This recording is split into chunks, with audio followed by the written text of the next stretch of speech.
Good morning, and today we're going to be reading BFG, Journey to Dream Country. Again, if you're just starting with us, I recommend you go back and listen to chapter 1 and catch up so you know what's going on. In the last chapter was called Frobscottle and Whiz Poppers.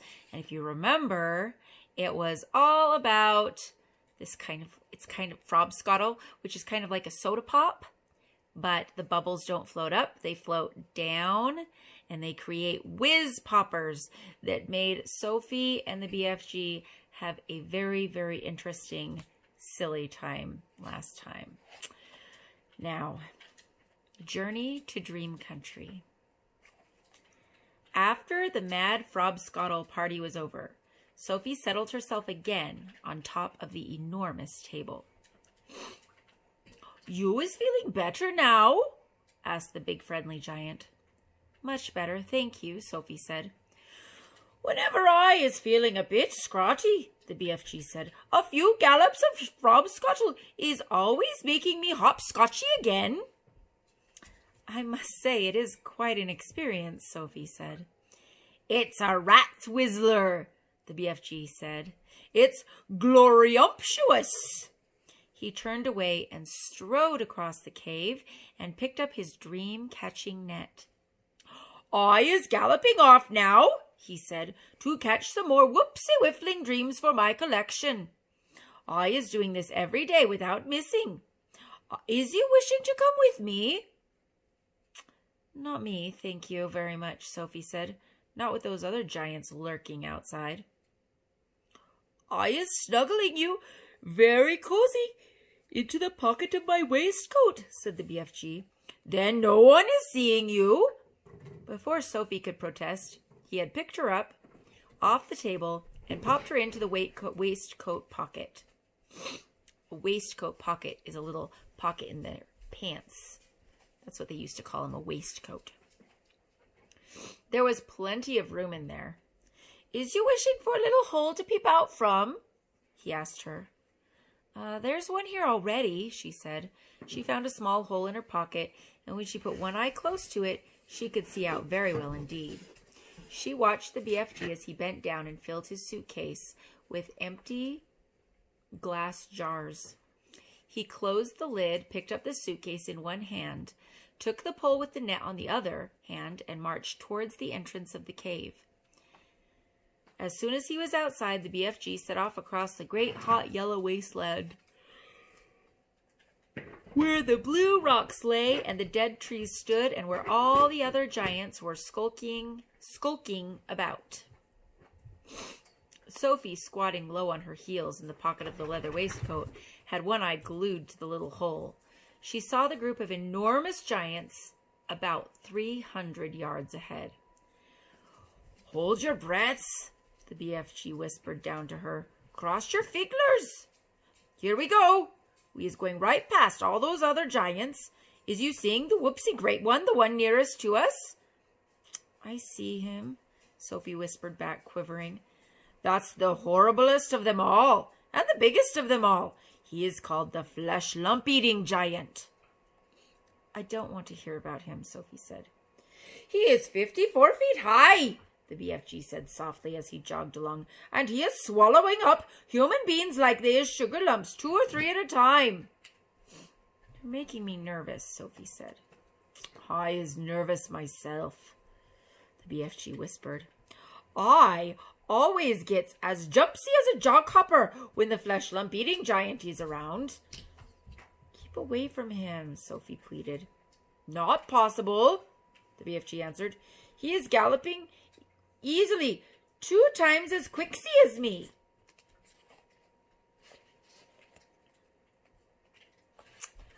"Shall we turn back?" Sophie said. "Turning back is worse," the BFG said. "If they is seeing me running away, they is all giving chase and throwing rocks." "They would never eat you, though, would they?"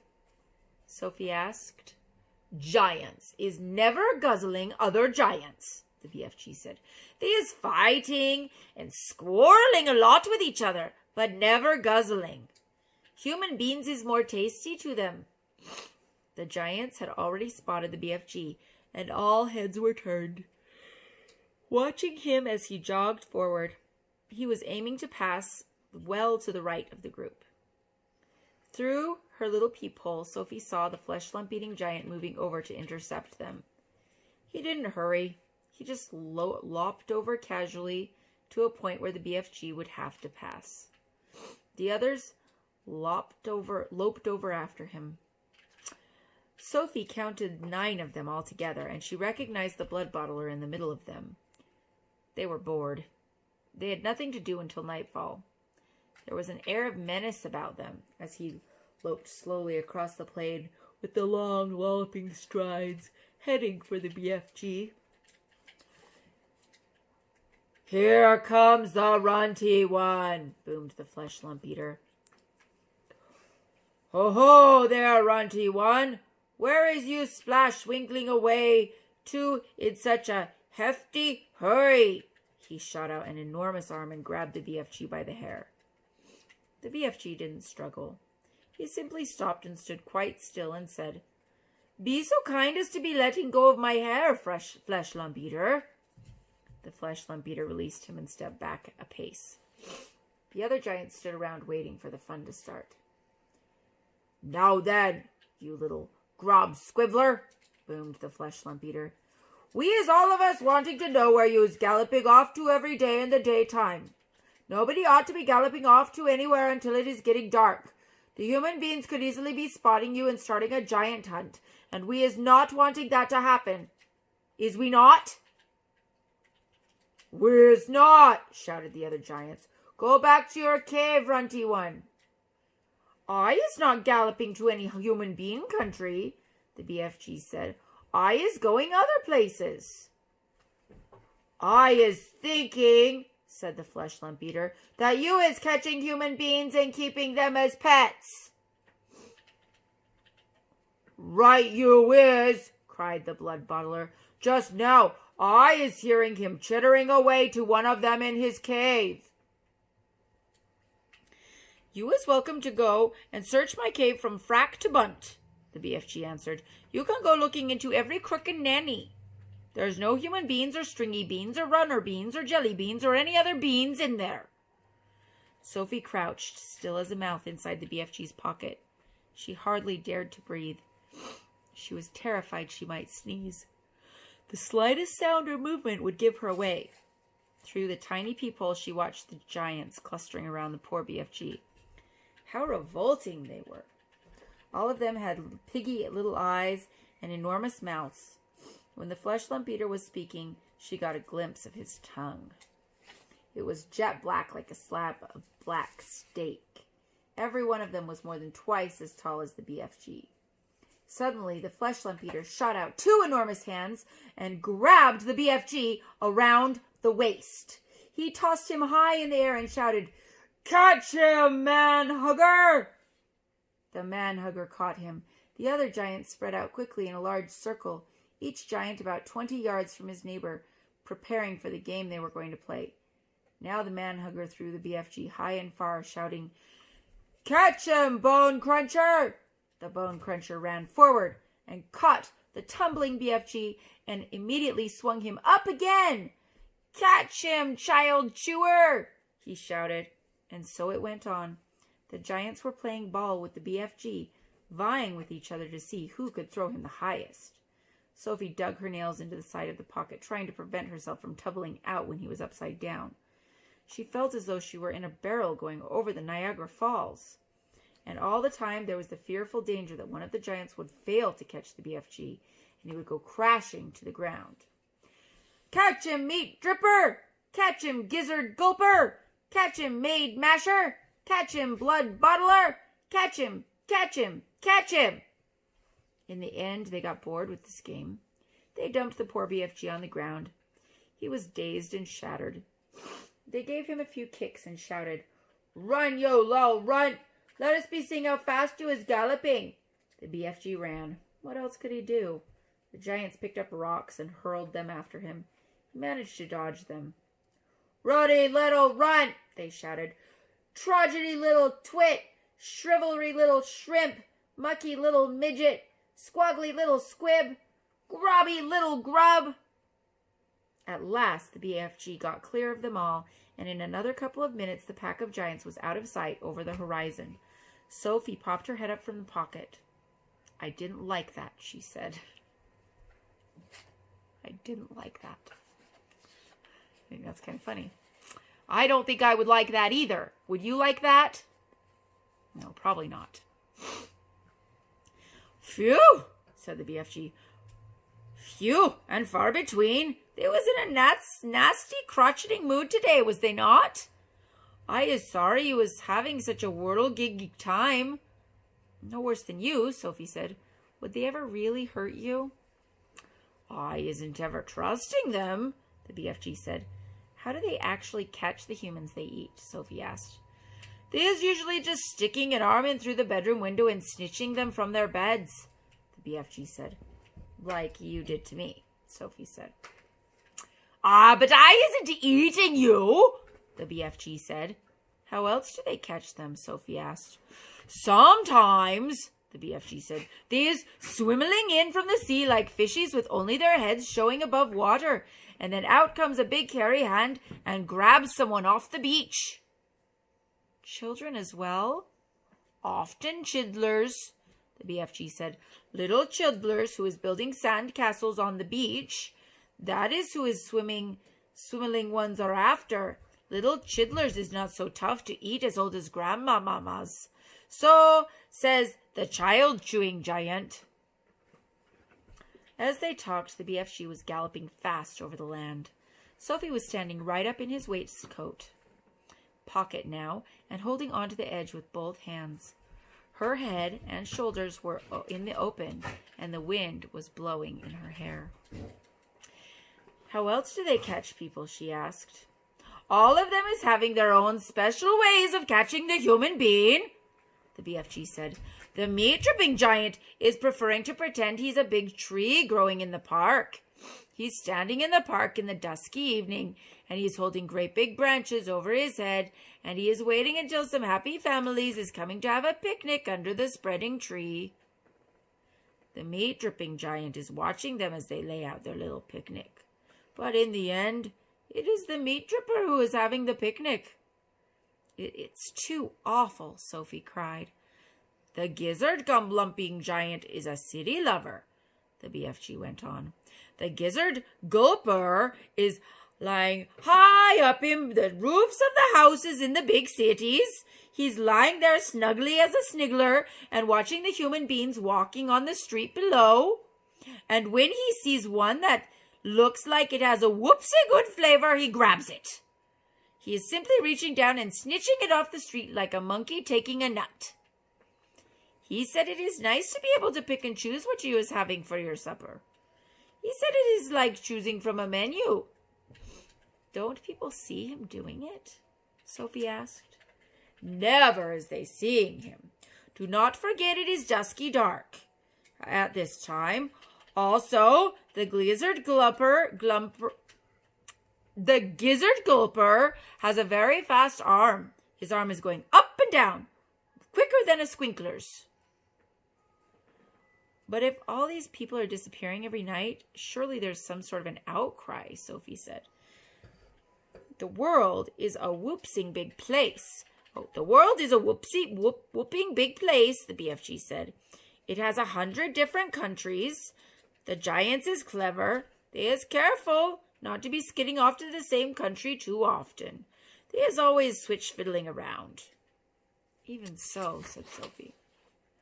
Do not forget, the BFG said, that human beings is disappearing everywhere all the time, even without the giants guzzling them up. Human beings is killing each other much quicker than the giants is doing it. But they don't eat each other, Sophie said. Giants isn't eating each other either, the BFG said. Nor is giants killing each other. Giants is not very lovely, but they is not killing each other.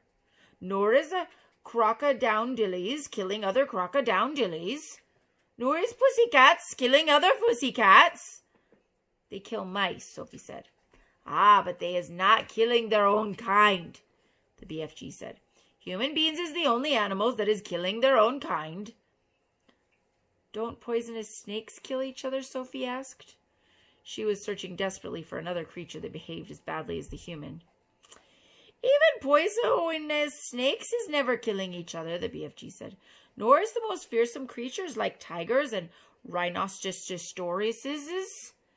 None of them is ever killing their own kind. Have you ever thought about that? Sophie kept silent. I is not understanding human beings at all, BFG said. You as a human being, and you saying is grizzling and horgust for giants to be eating other human beings, right or left? Right, Sophie said. But human beings is squishing each other all the time, the BFG said. They is shooting guns and going up into aeroplanes to drop their bombs on each other's heads every week. Human beings is always killing other human beings. He was right, of course. He was right, and Sophie knew it. She was beginning to wonder whether humans were actually better than giants. Even so, she said, defending her own race, I think it's rotten that those foul giants should go off every night to eat humans. Humans have never done them any harm. That is what the little piggy wig is saying every day, the BFG answered. He is saying, I has never done any harm to the human being, so why should he be eating me? Oh dear, Sophie said. The human beings is making rules to suit themselves, the BFG went on. But the rules they is making do not suit the little piggly wigglies. Am I right or left? Right, Sophie said. Giants is also making rules. Their rules is not suiting the human beings. Everybody is making his own rules to suit himself. But if you don't like it that those beastie giants are eating human beings every night, do you? Sophie asked. I do not, the BFG answered firmly. One right is not making two lefts. Is you quite cozy down there in my pocket? I'm fine, Sophie said. Then suddenly, once again, the BFG went into that magical top gear of his. He began hurling forward with phenomenal leaps. His speed was unbelievable. The landscape became blurred again. Sophie had to duck down out of the whistling gale to save her head from being blown off her shoulders. She crouched in the pocket and listened to the wind streaming past. It came knifing in through the tiny peephole in the pocket and whooshed around her like a hurricane. But this time the BFG didn't stay in top gear long. It seemed as though he had some barrier to cross, a vast mountain perhaps, or an ocean, or a great desert. But having crossed it, he once again slowed down to his normal gallop, and Sophie was able to pop her head up and look out once more at the view. She noticed immediately that they were now in an altogether paler country. The sun had disappeared above the film of vapor. The air was becoming cooler. Every minute the land was flat and treeless, and there seemed to be no color in it at all. Every minute the mist became thicker, the air became colder still, and everything became paler and paler, until soon there was nothing but gray and white all around them. They were in a country of swirling mists and ghostly vapors. There was some sort of grass underfoot, but it was not green. It was a ashy gray. There was no sign of a living creature, and no sound at all, except for the soft thud of the BFG's footsteps as he hurtled on through the fog. Suddenly he stopped. "We is here at last," he announced. He bent down and lifted Sophie from his pocket and put her on the ground. She was still in her nightie, and her feet were bare. She shivered and stared around her at the swirling mists and ghostly vapors. "Where are we?" she asked. "We is in dream country," the BFG said. "This is where all dreams is beginning." Join me for tomorrow. We will read Dream Catching.